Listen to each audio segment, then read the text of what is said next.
নেই তাহলে থাক, ওটা ফেলে দাও। যেটা বীজ থাকবে সেটা নিব। হ্যাঁ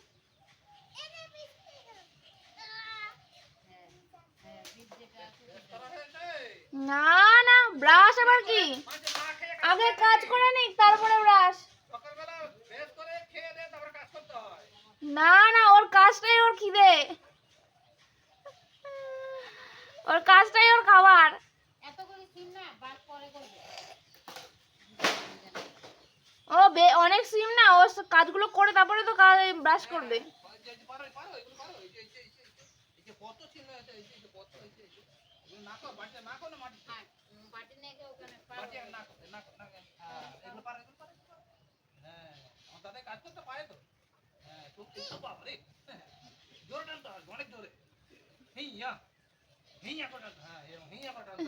কি অ্যাক্টিং! উড়ি মারে, ওভার অ্যাক্টিং হয়ে যাচ্ছে বাবা। উই উড়ি বাবা।